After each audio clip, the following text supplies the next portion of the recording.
Muy buenas tardes, queridos estudiantes. Estamos el día de hoy haciendo una presentación sobre, ya entramos en Platón y hacemos, digamos, una remembranza sobre lo que vimos la semana pasada, que era Sócrates, y más exactamente ya como culminando, Sofía le envían un cassette de VHS o Betamax. Y en ese orden de ideas ella comienza a entrarse ya en el mundo platónico, si lo podemos poner de esa manera, y en el sentido en que comienzan algunas preguntas a decírselas o a recalcarse, y con base en esas preguntas vamos a estudiar el día de hoy el capítulo de Platón, no todo porque es un poco extenso y es muy poco el tiempo que tenemos en el momento, entonces únicamente vamos a estudiar la Academia de Platón y lo eternamente verdadero, lo eternamente hermoso y lo eternamente bueno. ¿Ok? Entonces, en este momento vamos nosotros a llegar al principio, que el principio nos llega con una frase muy hermosa que es una añoranza de regresar a la verdadera morada del alma. ¿Ok? Aquí Platón está expresando prácticamente que hay esa añoranza o esa forma de que esa idea, es decir, la idea del ser humano a volver a su primera morada, que esa primera morada tendríamos que nosotros entenderla desde el topus uranus o del mundo de las ideas. ¿Okay? Contextualizamos. La Academia de Platón, ya directamente, la Academia de Platón hace referencia a lo que creó Platón como su academia y la forma de cómo esa academia se va a desenvolver a través de la historia. Entonces aquí hay unas fechas, una fecha que es la fecha en donde nace Platón, que es en el año 427, y muere en el año 347 a.C. Sabemos que fue discípulo de Sócrates, que escribió básicamente todo lo que hizo Sócrates con su otro discípulo que fue Genófanes, perdón, y, y segundo dice que es la muerte de Sócrates marca su vida y a partir de ella una reflexión sobre la sociedad. Hace referencia a esa reflexión en que cuando a él él ve como su maestro Sócrates, que era para él el hombre más bueno, eh, el mejor hombre mortal sobre la tierra, lo ve que fue asesinado por la sociedad, también lo ve desde una perspectiva como ya después en la República, aquí no lo aclara, en el libro octavo, perdón, ahí ve como la democracia y entiende que la democracia hace como fue la que permitió que a Sócrates lo asesinaran porque no había gente que tuvieran una capacidad verídica para tomar esas decisiones, una capacidad más epistémica para tomar esas decisiones. En segundo, acá vemos que Sócrates, Platón, el libro que escribe, y aquí no lo relata directamente el mundo de Sofía, el primer libro que escribe o el diálogo es la Apología de Sócrates, que eso lo vimos la semana pasada y la semana antepasada, que prácticamente es la defensa y la justificación de por qué Sócrates tendría que ser salvo, o que por qué Sócrates lo estaban acusando de algo que pues, realmente nunca cometió y que Anito, Melito y Licón todos se lo estaban inventando y, y con base en su invento lo que hicieron fue que a Sócrates eh, le dieran la pena capital, que era la pena de muerte. Y Sócrates no lo Estamos contextualizando obviamente lo que vimos la semana pasada con nuestros estudiantes, y que Sócrates, en vez de tener, digámoslo, de tomarlo de una manera como muy seria, tenía como una forma muy jocosa de como de burlarse de sus adversarios. Escribió 35 diálogos.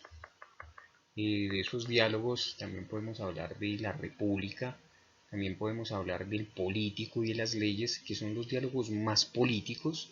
Otros diálogos que también son muy importantes, todos son muy importantes, pero de los más importantes desde mi perspectiva fue los diálogos que le hizo a los sofistas, el de Protágoras y segundo el de Gorgias, que para mí son de los más importantes. Igualmente los tendríamos que ver en la próxima semana.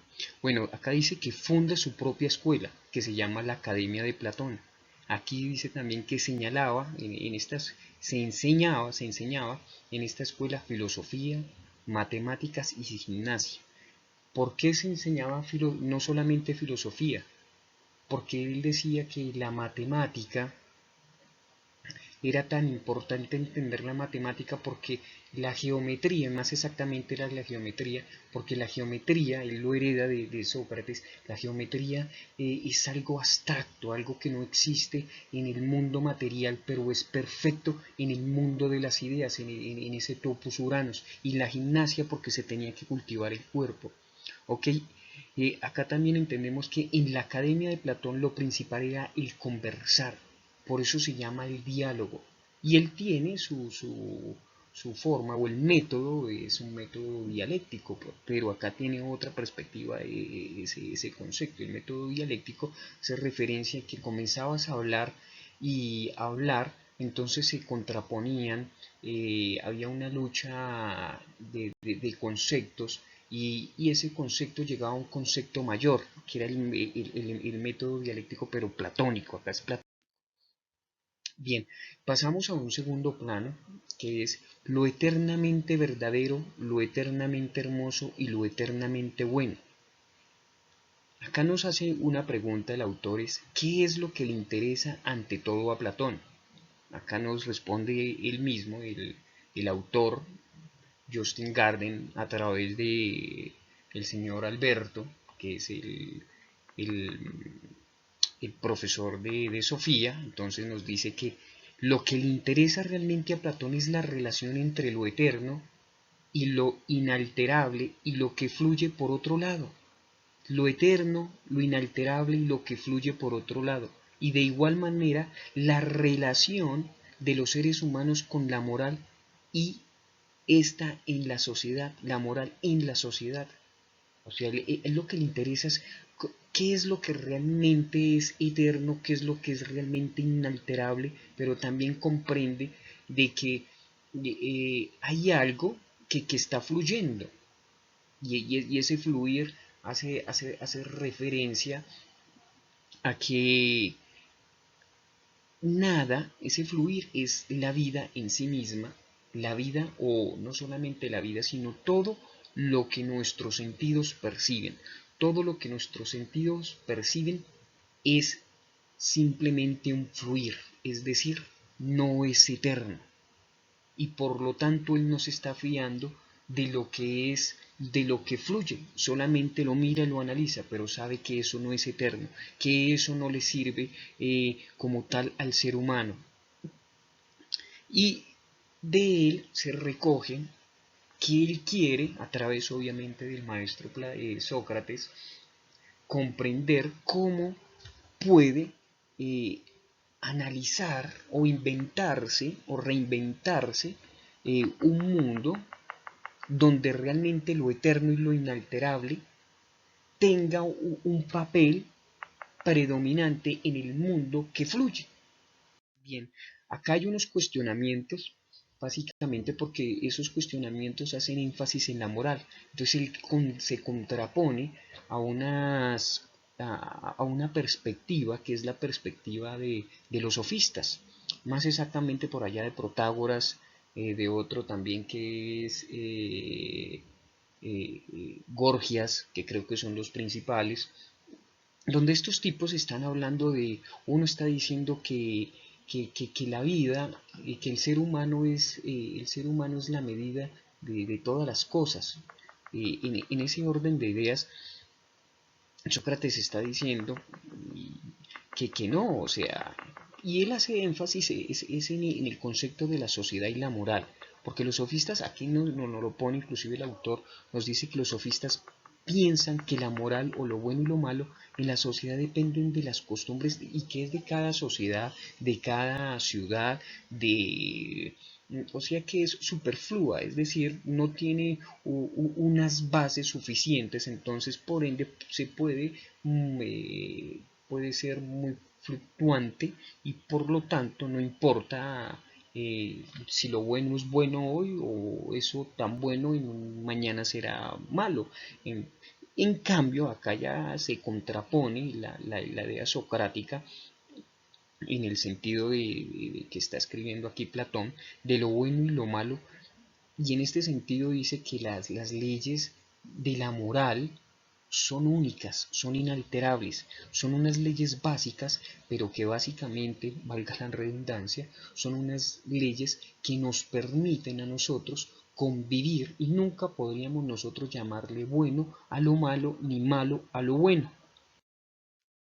¿Ok?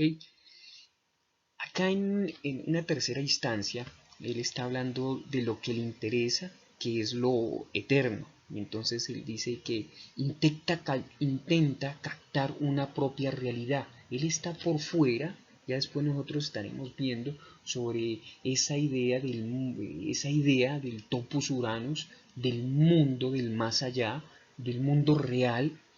Y ese mundo real no es un mundo que pueda ser captado por medio de nuestros sentidos, sino que es todo lo contrario, no es captado por nuestros sentidos, sino debe ser es captado por la razón.